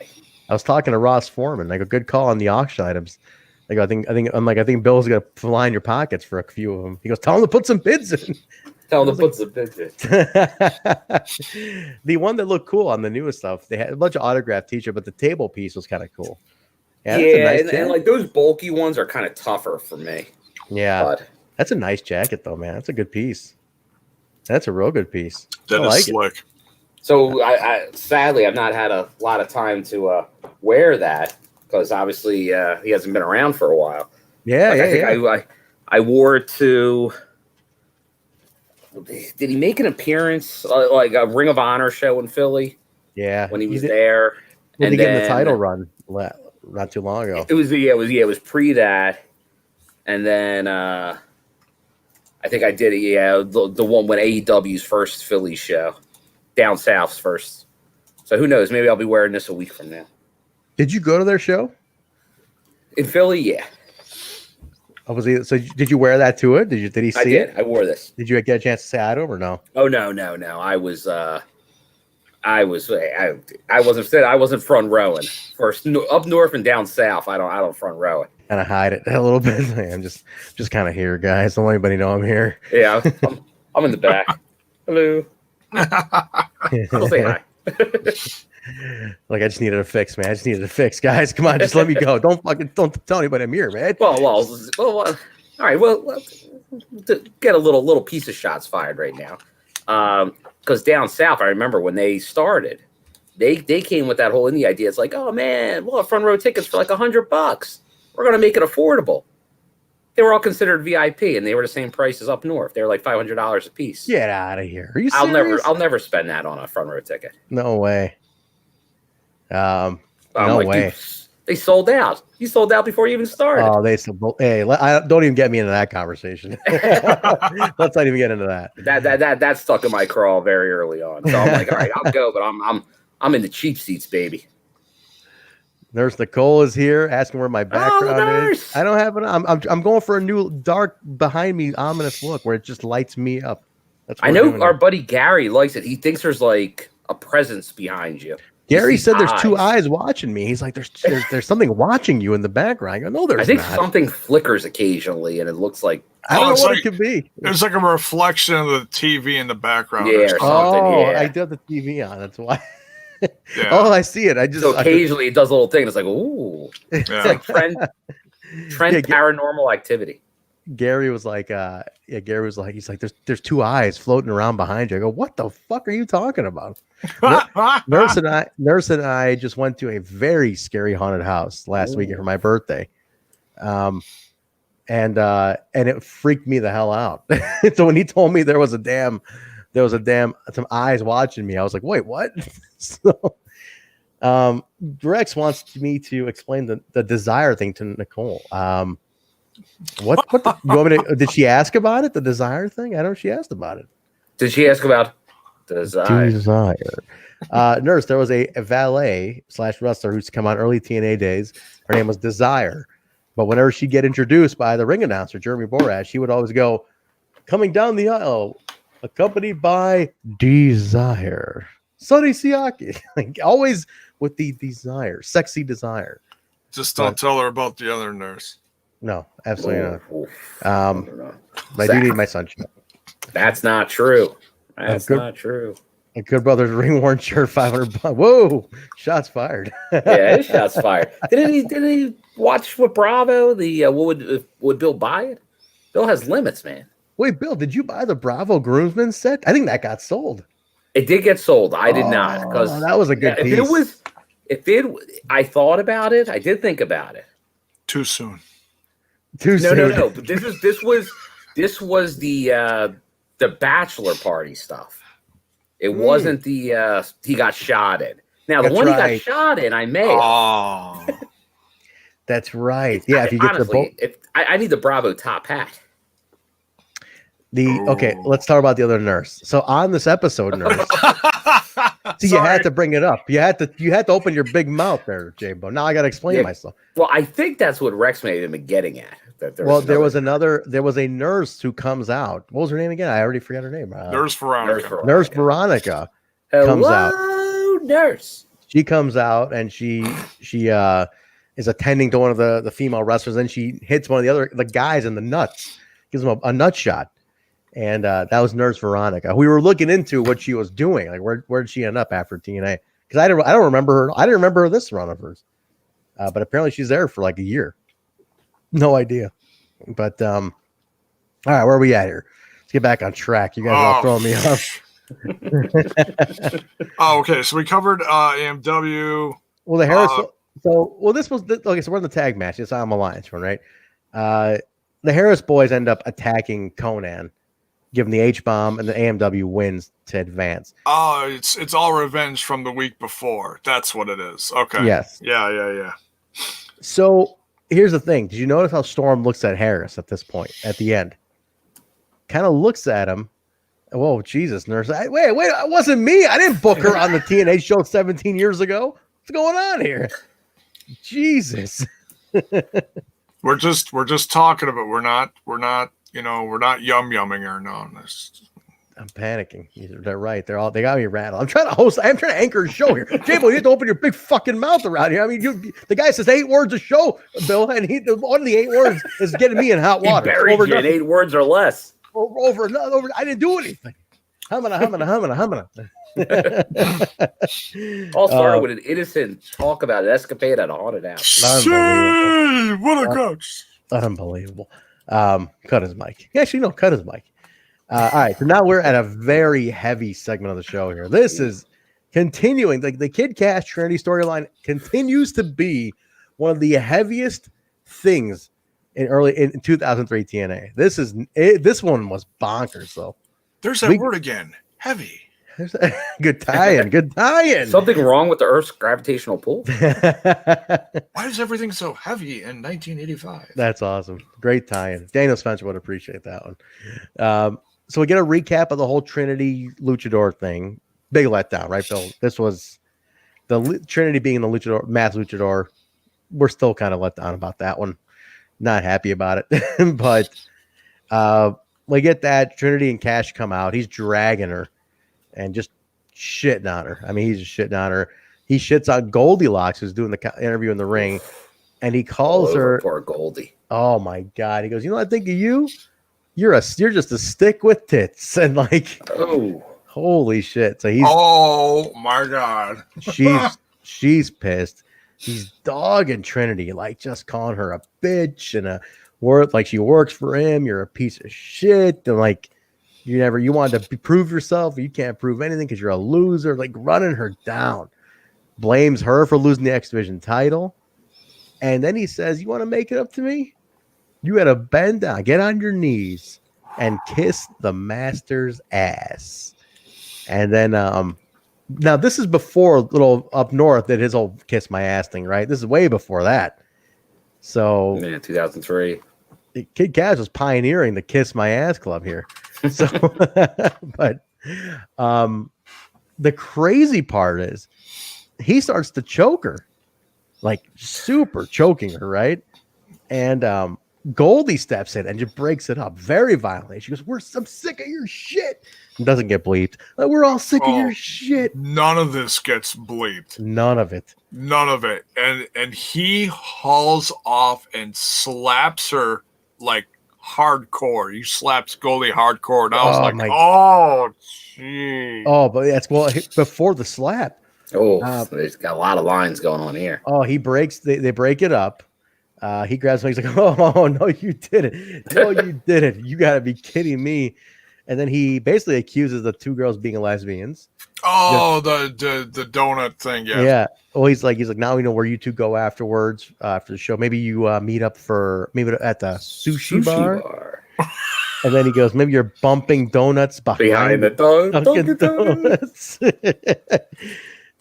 Is that and then he doesn't get it. Well, it gets bleeped, but we know it started with carpet. Yeah, well, he said you were New carpet York munching, yeah. Carpet munching at New York Carpet World. Yeah. She's pissed off, and she goes, she'd rather bump donuts with me than play with your Limp Biscuit. And Little Limp Biscuit. Yeah, Little Limp Biscuit. He decks her in the fucking face, man. Like he knocks her ass out. Well, if anyone mentions Limp Bizkit, they deserve it now. Oh my god! But he decks. I love Limp Bizkit. Hey, leave Fred out of this. I'm telling you, with people today would lose their mind over this. I mean, I like that Goldie. We know is a team player. Remember, she said that she's like, I never took offense to any of it. Like this was all a great work, but Cash is very believable because he really is an edgy kind of prick, that's his thing. But he's so believable that I'm like, I found myself getting worked up on this. So I'm like, shit, this is fucked up, Oh yeah, it was crazy. It was intense. The crowd does start chanting three-way at one point afterward, after Watts comes out and rescues. Watts comes out. And finally, Bill, Eric Watts is over. He's over. He's Rover. He's Eric Rover. I couldn't believe it. After everything they've tried. He had some fans, though, in that crowd the whole time. Unbelievable. There was always those, Eric chants when he would come out from a group, not a majority, but a group. Yeah. Like a 10, 15%, there were fans of him. But this one, and you know what? Perfect use, man. Because he came to save the day. Oh. He runs wild. He's celebrating after he gets clotheslines him over the rope. It's good stuff right there. Huge choke slam. He pulls a swinger at the end of the whole thing, and he's got his arms around both and kind of winks at the camera. It's like, oh my god, dude. Like, yeah, daddy. Zach cleared this up here. The Kiss My Ass Club, but actually 2001. It was before this. Oh, so I stand corrected. But no, that was the crowd lost it. I'm like, this motherfucker finally got over. After all this shit we've been doing with Eric Watts, he finally gets over. It happened. Well, there was a group in the crowd. I meant to mention this earlier, and they were on fire the whole show, chanting shit. I don't even know what half the stuff they were chanting. Well, the nobody match, they were going Pepsi. Pepsi. Oh, they're in the CM Punk match, right? That's what they were chanting. Well, okay. He's got the Pepsi tattoo. So. That was the identifier. We don't know who he is. Pepsi. And then they identified themselves as the asshole section. That I caught later. And they did this whole show. It was like a handful of guys to the right, behind them. They're not storyline. They should have been the ace hole section. Oh yeah. The heel section guy. They were from Chicago, a couple of them, because they even had a Cubs thing on. This is 03 now. I remember. If anybody remembers 2003 Chicago Cubs. Bartman year. It was a hot year. So they had a Cubs flag in the front row. I remember seeing these heel section guys at Indies here. So these were guys who would drive down to Nashville. But it was a guy that looked like a really run down version of Tommy Dreamer. Had a "We Support Sosa" sign on the corner. Yeah, he was right at the bottom of the ramp. That guy. And he had the big Cubs flag too. David Valentine, we do remember Mouse. We covered him in all the early episodes. Even his little one-off return he did. Yeah, he dies soon after this, unfortunately. But yeah, he just had a little mini run a few months ago, and we were talking about him. Yeah, he had a comeback, and then that was it. Didn't last long. Didn't last long at all. But this was crazy. I mean, Eric Watts finally gets over. Definitely a segment. I love the believability of it. It's edgy. I know Mark was talking to me. He's like, man, this shit, it's tough to watch now. But I'm like, it is wrestling. Keep in mind, Goldie is confirmed. None of this was Goldie's confirmed. None of this was like, no, he didn't go off script. He just made it very believable. Yeah. Mir Neeson, we love Barban in Miami. I'm sure you do, man. Holy shit, what they did to that man in this city. I can't even talk about it. My God. Good thing I'm a White Sox He's still fan. in witness protection. He is. He's gone. He changed his name. He's gone. I think he's unheard from. Like, he's done. Bill, I think somebody there might have been like a 30 for 30 or something on it. There was, yeah. Point. I put as a total sidebar here. I cannot be a Cub fan because of what they did to Steve Bartman, an innocent guy. I'll never be a Cub fan. I grew up, flopping base. I just love baseball. I follow both teams here and there, but man, I can never be a Cub fan because of what that fan base did to him. Unbelievable. They deserved the curse. And I was hoping they goddamn lost in 2016 because of that. I said, until Bartman forgives you, you don't deserve a championship. But that didn't work out too well for me. But my White Sox got it in 05, so I'm okay with that. That was a good time. But if anybody's not familiar, the Cubs White Sox rivalry in Chicago runs deep. It runs extremely deep. It causes fights, murders, you name it. J-Bone, you're lucky. You're in a town with only one baseball team up there, and you're not far away. Yeah, we got the Brewers. And you got a great stadium. I love Miller Park. Miller Park is pretty cool. Yeah, it's my favorite baseball stadium, actually. They've had a few issues with the roof over the year, but I think we let's see. That was like really new right after my ex and I got married, I think, because I remember we went to a game. The Twins were little, and they went to go get a snack. And it was like that first big year with Miller Park. And it was like between innings. I know this is story time with J-Bone. Just sit down and crack a cold one. And I'm sitting there, and, they pan the crowd between innings and shit like that. Like, oh, here's a fan eating some popcorn. Hi, fan. They wave at the camera.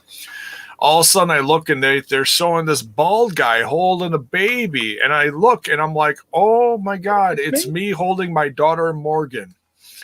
And we just on the watch along? Please okay. For those listening audio, Bill is not pissing. I thought you were taking a piss. I really thought you were taking a piss right now. You said crack a cold one. I got Bill taking a piss and J-Bone doing story time over here. And see, this is already off the rails. That's why I'm telling this. So there I am up on the huge brand new screen holding my daughter, and all of a sudden, 3, 2, 1, a collective 40,000 people. Aww. There you go. Book this. Exactly. So that was my little 2 seconds of fame at Miller Park with my cool. brand new daughter. Yeah. Nice. Did you get up and did you start flag dropper and start flexing? Yeah. Yeah. I held her up like no, I'm just kidding. That's awesome. It's great. It's a great park. Bill, if you ever come back out in the Midwest, that's part to go to. I've not been there. I've not been to that one. Best part about Miller Park is that you can go to the Miller factory tour across the street, get 6 beers for free, and go into the game already pre-gamed up. You go. They give you 6 free beers on your tour of Miller's production facility. It's insane. I'd be done in 5 minutes. But all right, this goes in the back. He's on the phone. Sanders questions, is that Russo? He goes, yeah, of course it's Russo. It's gonna be a little late today. And then he's like, come on, man. Like, you bullshitting me. He's like, why? He's like, well, I'm not lying to you. I'm talking to Russo. He's like, all right. There's a little mistrust building here, though, with Sanders and Disco. I don't know why. I don't know where it's going. I'm kind of curious to see where it goes, but the mistrust thing, not really sure. Not really sure where they're going with it. But they do one of those moving camera, like keeping the same shot. AJ and D'Lo just talking about they got the one-on-one match for the number 1 contendership, putting each other over, and basically saying hey, try to follow this. Mm-hmm. All the guys in the back follow this. And I swear to God, I can't wait to talk about this match. This is something new we're about to talk about. But we can't ignore just the presence of Eric Watts in the background the whole time during that little segment. Yes, he just is lurking like he up against the wall. Yeah, kind of keeping an eye on his woman. It's weird. It's almost like he was forcing himself on the segment in a sense, But it's like he's making sure she's not dealing with any BS because she already went through that. He's kind of like just protect, just like, hey, you're not gonna deal with any more BS tonight. I'm here for you. I'll be over here. It was what a guy that Eric was. I wonder if they turned that into the storyline. It's kind of like he gets a little not like a little clingy. I don't remember. I truly don't remember where they went with it. All right, we get the match. AJ and D'Lo. What a fucking match, man! This is one contender. This is a hidden gem of the early TNA vault, guys. I need to recommend this match to you guys. Episode 48. NWA-TNA. Go watch AJ and D'Lo, and more so for D'Lo fucking Brown, man. I was blown away by D'Lo Brown in this match. Rex in the chat is he was hinting stuff early when we just started this review. He's talking about that one move. Oh, that one move that D'Lo Brown did to AJ Styles. Talk about it. Go ahead, Jay. They're hitting moves on each other like crazy. It's fantastic. And what's interesting is D'Lo had to pull out AJ style type moves in order to try to beat him. So that's not D'Lo Brown's style, Unreal. Jiminy Christmas. Styles is laying at the bottom of the entrance ramp on the outside of the ring. And all of a sudden, D'Lo Brown goes to the top rope. And people are like, what the hell are you doing? He jumps off and splashes him on the ramp, and they're both laying there for a good 30 seconds to a minute, and the ref's down there, and people are just like, what the hell was that? I mean, there's no give on this ramp. It's full splash. Splash. It is not like splashing someone in the ring where the whole thing has a little give to it, and then you bounce up, the other guy bounces off, you sell, you go for the pin or whatever. No, there is no bounce. It's just you're dog. But I'll tell you what, that wasn't even the to me, that stuck out less than at one point he does a top rope moonsault. He does like a step up jump moonsault in the D'Lo. Oh, like a springboard.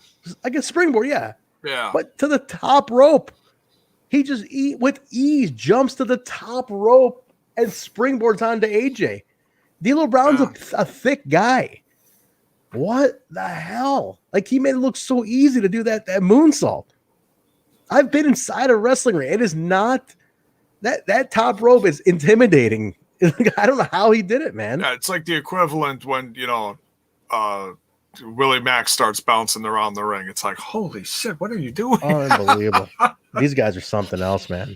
Yeah. Bill, any thoughts on this one? What do you got for this? Oh, no, it was a great match. I'm with you guys. Obviously, D'Lo, once again, we just keep saying, and the crowd's eating it up. The crowd loves D'Lo. And then he gets... You're right. He's matching AJ in this. Then he gets more of his kind of offense with he does like a stunner and a sky high there. Mm-hmm. But he's showing his power moves to go along with that. But then you get the shenanigans. Talk about the shenanigans. So let's see. You get the bump, and then when you get Julio comes out. We got the whole gathering comes out. Yeah, the whole gathering comes out. Yeah. Raven comes in, clotheslines D'Lo. Then AJ takes advantage of it, of course. I think he did a Styles clash on the chair, right? It was a chair. On the chair. Gets the win. And then Raven chair shot both of them. That's Raven. Like, fuck both of you. It was weird. It's like, why you set up AJ for the win, but you basically told both of them to go fuck themselves, and then Jarrett shot at them both and did his whole thing and got out. That was it. So that it was weird, but as a result, TNA mentions that as a result of that, next week it's AJ, Raven, and the winner of the title match. So the world title's on the line in the 3-way now. Oh. So Raven's getting his shot. They didn't really say why he's getting his shot. That's Raven. Because Raven. Yeah, I guess you can just put that as the answer for everything. Because it's Raven. But that's the thing. They didn't really tell you why he's getting the title shot. They just said he's going to be the title. So all he did is terrorize the whole show. Well, that's what he's doing. He's been taking out everybody, man, until he gets his title shot. Yeah. Well, it's what's that word? Collateral damage. I thought he was going to say he'll cleanse you, get the Clorox going. But so that's your main event next week. Now, main event on this one. Here we go. Gilberti taking on Jarrett, world title on the line. Fantastic match. I think this is probably one of Glenn's best matches. Oh, absolutely, yeah. Because the WCW stuff from back in the day for me is great, but it's real fuzzy. And I just remember him doing, sitting in the entrance and just doing the boogie thing. You don't remember I don't remember specific things of him in the ring. This was really enjoyable to watch. It's like, oh, wow, he's this good? Wow, okay. He was great. I mean, I remember him doing that stuff too, clearly. Clearly, I remember that too. But this is where you can really see where Glenn Gilberti and Disco Inferno are two very different characters. And he was fantastic. But I loved the importance on the match. The big intro, Jarrett pacing, hyped up. Crowd is into it. The whole locker room emptying to watch it, giving you that feeling anything can happen here. Like you might see a title changer. People were really on their edge. Like, I liked it a lot. I think they gave a lot of importance to it. Where it kind of went a little wonky, J-Bone, there's the word, is they get the ref bump, which this is something that, Bill, as you know, TNA got a lot of flack for. It was always, how do we book ourselves out of this? Let's ref bump it. And that's what happened here. You just had one in the last match, too, so you're going back to back. You're going back to back ref bumps. Yeah. Ref bump. Russo comes out, doesn't say a word. Looks like he's going to hit Jarrett. It's Disco in the back. Jarrett gets the win. Russo backs out, unexplained, leaves, quiet. Does not go in the Sports Entertainment Extreme locker room, though. Keep that in mind. He goes out the other door. Then they trail off. But again, this is where I know you're telling a story. I know you're telling the story here. And I just feel like then he shouldn't have had the ref bump in the last match. You could have done without that. Because now it's like two big profile matches and you have to go ref bump on both. This one I can see why. The last one I really don't see why. You could have had a distraction. You had enough people out there to set up a distraction. So that's where TNA got a lot of slack, was the ref bumps. In any case, this was Glenn Gilberti's best match, no doubt about it. I think he wrestled a fantastic match here, man. Jarrett, too. Jarrett's no slouch. He's like, whatever you say about Jeff, everything aside of Jarrett going on, he is a 5-tool player in the sense of, like, he knows how to – he's a point A to point B wrestler. Yeah. He'll get you to where you got to go. He can work a match. He can work a promo. He is one of those guys. He knows psychology. He knows the business. You might not love the wrestling of Jeff Jarrett, but he's truly a full 5-tool player, man. Yeah, he did this very well. Yeah. He did. He's a pro's pro. He's a pro's pro. I'll never take that away from it. I know whatever feelings people have about him, and we have about him, about the lawsuits and everything like that. Everything aside, if I'm looking objectively watching this match, the guy knows what he's doing in there, man. He knows how to he knows how to wrestle. Like, he knows how to do it. And I'm not gonna lie, I was a big Jarrett fan. I got the original TNA T-shirt of Jeff Jarrett with the guitar, nice, and the JJ on it. Everybody remembers that T-shirt. And I remember somebody telling me at at a Shimmer show one time. Well, you're the guy. Like I was telling some guy, hey, shut the fuck up. Like not Shimmer, it was an AAW show, early AAW show. And I remember telling this guy, hey, sit down, you fucking prick. And he goes, you're a guy in a Jeff Jarrett shirt is going to tell me to sit up. I'll never forget that. Oh my God. It was great. Oh man. But no, this was a great match. I loved Disco's performance here. You know, obviously you protect them, you get the bad shot, you trail off to the feud with Russo, I'm sure, after this. But that was episode 48, guys. A very, very good man. What are you gonna say, Jay? My only thing about this is with that entrance thing of Jarrett's, they built him up like such a super baby face. Yeah, you're right. He defended the title in this place, in this country, in this city, in this country, in this city. Oh, and over in this country, in Australia and the UK. List off like 10 places, and all of a sudden, boom, Jeff Jarrett. And then he comes out, and it's like, wait, weren't we just booing this guy last week? Wait, what the fuck?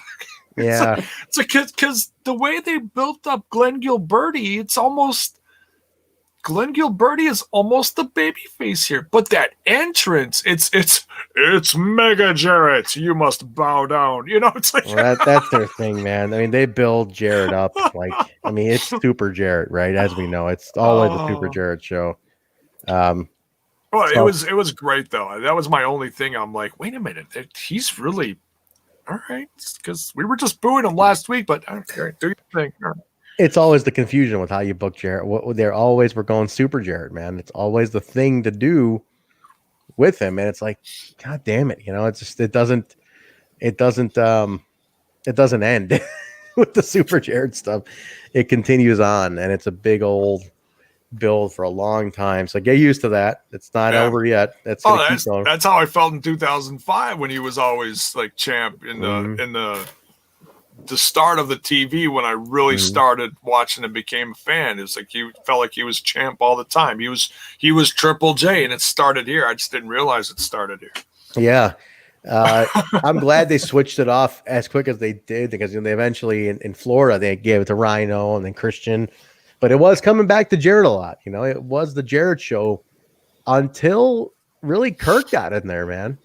And when you got Kurt Angle in there later on is when the shift. Can't use the we need this guy. He's got to be the face. When Kurt got in there, you started seeing, you know, Sting with the belt, and then, you know, Sting, Kurt, Joe, AJ. You know, they really started shifting around more. And I'm trying. If anybody knows this off the top of their head, when was Jarrett's last title run with TNA? You know, that's an interesting little trivia. Like, because I think after it officially shifted, it was done. Didn't he have some title when he went into the Hall of Fame? He did. It wasn't the world title, but it was the King of the Mountain title, or he had something. Yeah, I think they gave him the King of the Mountain. Something. So whatever you want to call it, the secondary Legends Global TV. A red belt. Yeah. It was something. The beautiful red belt. It was, hey, you're going in the Hall of Fame. Here's your last championship, whatever. So he had his last one, Slammiversary 06. I think that was the last one. And then it went from there. So he was holding on strong for 3 years here, man, off and on. But Slam 06, he wins it. In the first King of the Mountain, which you know, fitting. I'm not gonna say it wasn't. There's a famous clip of it. You guys remember? It's always in the highlight reels. It was always the yes. When he wins. But I think that's it. I don't think Jarrett actually ever held the TNA title. He ended with the NWA run, I believe. That was it. Yeah. And if somebody wants to correct me, I believe I'm right there. It was Slammiversary was his last one. And that was the end of it. Let me double check. Yeah, he never held the TNA title. Okay. Oh, the NWA title was the last one he did. And Kurt, you're right, Rex. Kurt ended all that stuff in 06. That was it. So, but yeah, I mean, look, for the early years, you know, it's his company. He's the anchor. So get used to this right now. But you'll be seeing some cool change coming up. But that's it, guys. That's episode 48. I really enjoyed that one a lot. There was a lot going on. A little longer for the throwback than usual because there was so much going on in this one to talk about. So, this was loaded. Loaded show. Controversial, loaded with action. It was nuts. Next week sounds like it's going to be another big show with this headlining match coming up here between Jarrett, who wins here against Gilberti, versus Raven versus AJ Styles. The main event. Nuts. And then you have all your runoff from everything that happened in this show. So you got all that runoff that's about to happen. So good stuff, man. Good stuff out to come. Again, we're on our way to the 1 year show, the first unofficial titled Slammiversary. They did mention that briefly. I was trying to see if I don't remember if they mentioned. I didn't write it down. Oh, I think it's happening in 2 weeks because they mentioned that AMW is going to go versus Triple X in 2 weeks at the big anniversary show. I think that's what they said. Oh, okay. All right. I think I'd have to go back, but they did mention the anniversary show. I just don't remember where it was. And they weren't calling it Slammiversary until years later. I believe the first one is 05. So it's not, they don't actually title it Slammiversary till 05. And then it becomes a thing. But yeah, man, that's it, guys. So then we'll get out of here. Let's get our plugs in here, guys. Let's then let you guys. But don't forget, start queuing it up. 49 next week. So get ready for that one, guys. Bill, where can people connect with you? They can connect with me on Twitter and the Instagram at my name at William M. Gardner, GARDNER. J-Bone, get those plugs in. The Twitch is blowing up for J-Bone. Get in on that Twitch over at Smash This Podcast. We had a little sub train going last night. Felt so good. Big things coming this weekend. We're going to be covering AEW. I know I'm not supposed to mention it on here, but I gotta throw my cheap plugs in here. I know. Smash, Jiminy Christmas. Smash This Podcast is on YouTube. It's also on Facebook. That Instanek and the Twitter box. So you can find me at the Twitter box at JBone5150. That's JAYBONE 5150. I hear the fans demand they want the jacked up jukebox back. That's what I hear. Word on the street. The Instanek. Your buddy Sap is reporting jacked up jukebox is coming back. Come on now. Confirm or deny. Cut his mic, man. Cut his mic. It's just finding. Trust me, I'm always finding little nuggets to talk about. It's finding the time because between doing my wrestling stuff and TNI stuff, it's just difficult. And kind of being a father and a husband and a son, I'm sure those things fit into there too. Let the guy breathe. I barely got time to put pictures on my Instanek too. It's the whole Instanek. All right, guys. You can follow me at Trentzuberry over on Twitter, also at Hemi Music on Twitter, Facebook, Instagram. If you got those, please go give the band a follow. I appreciate the support on that. Hemi Music. And the show at We Talk Impact, Twitter, Facebook, Instagram. Just type in We Talk Impact or Total Nonstop Impact. We come right up. The show is available on all audio platforms: Apple Podcasts, Stitcher, SoundCloud, Google Play, iHeartRadio, TuneIn Radio, Spotify, Pandora, Geo7, and Amazon Podcasts. Tell your Alexa to play Total Nonstop Impact, and she'll play it. She knows. I've been told this theory is proven and it works. So it does work. If you have an Alexa, go on there, rate, review, subscribe on anything you can. Follow us, guys. YouTube at Total Nonstop Impact, Twitch.tv/Total Nonstop Impact, ProWrestlingTees.com/Total Nonstop Impact, and then also Discord. The link is below. Get on the Discord group. We do the live streaming, guys, every Tuesday night. We are getting better. We're working some of the kinks out. Oh, yeah. I think I found my video platform for Tuesday. He got it. Bill's worked it out. So there's a Skype design for something like this. Beautiful. A version of Skype. So we're going to try that. The CEO of the technical department of TNI, Bill, has figured this out. So join us, guys, Tuesday nights, the watch along on Twitch.tv/Total Nonstop Impact. And then the flagship show after that, after Aftershock ends, we do the flagship show. TNI is on the air, full show review and breakdown. Hopefully the election is over by next Tuesday and you guys will join us this week and we can get our ratings back up here because you guys killed it. All wrestling apparently was like murdered this week. Any wrestling show was just in the toilet because of the election stuff. Yeah, I didn't even pay attention. I'm guessing there were some bad ratings on wrestling. Bad ratings this week. Demos were down. Don't even talk about them. It didn't exist. But yeah, join us, guys, for that. Sunday nights, don't forget, we do the Impact Plus weekly and open forum discussion. We talk Explosion around the ring, and then we open it up. So last week was a really fun one. We had some really good topics. So join us. Watch Explosion on Impact Plus. Watch it. We talk about it real quick, and then we open it up. So yeah, and a good match for this week's Explosion. The Mr. Explosion, not Nate Bach, but Man Folden. That he's been on there a lot, Man Folden, if you think over the last couple of months. And he's facing a local guy that I've seen quite a few times on the indies, Wrecking Ball Legursky. Wrecking Ball, that's right. Okay, so we're in the new tapings now. These are from fresh tapings now coming up. So interesting. Nice. Because that Wrecking Ball man, then let me take that back. He was down there for the for those tapings recently. So I don't know how they're doing it. So maybe they're mixing it all up. But check those out, guys. Get watch Explosion. Kalon is in the chat. Your buddy Kyle. Only a couple today, Kyle. Only a couple of marriage dicks today. Only a few, not many. They really didn't come at me too hard. Are you saying a lot of these people that were getting you last week are watching election coverage? So? I think they are. I really think because they were eyes glued to the TV for the call. Murdering me today. Rex, thank you for the cool avatar. That's nice. All right, guys, so check that out. He did. That's a good avatar. So the watch watch Explosion. Be ready for that. We'll talk to you guys Sunday night. I think that's going to do it for us, everybody. We appreciate you guys have a great weekend. Thank you for hanging on with us with the Throwback Show. This is one of my favorite things to do. I really love reliving all these years. So thank you guys, you too, as well as everybody in the chat who's watching along with us. I really appreciate it, guys. Like I said, have a good weekend.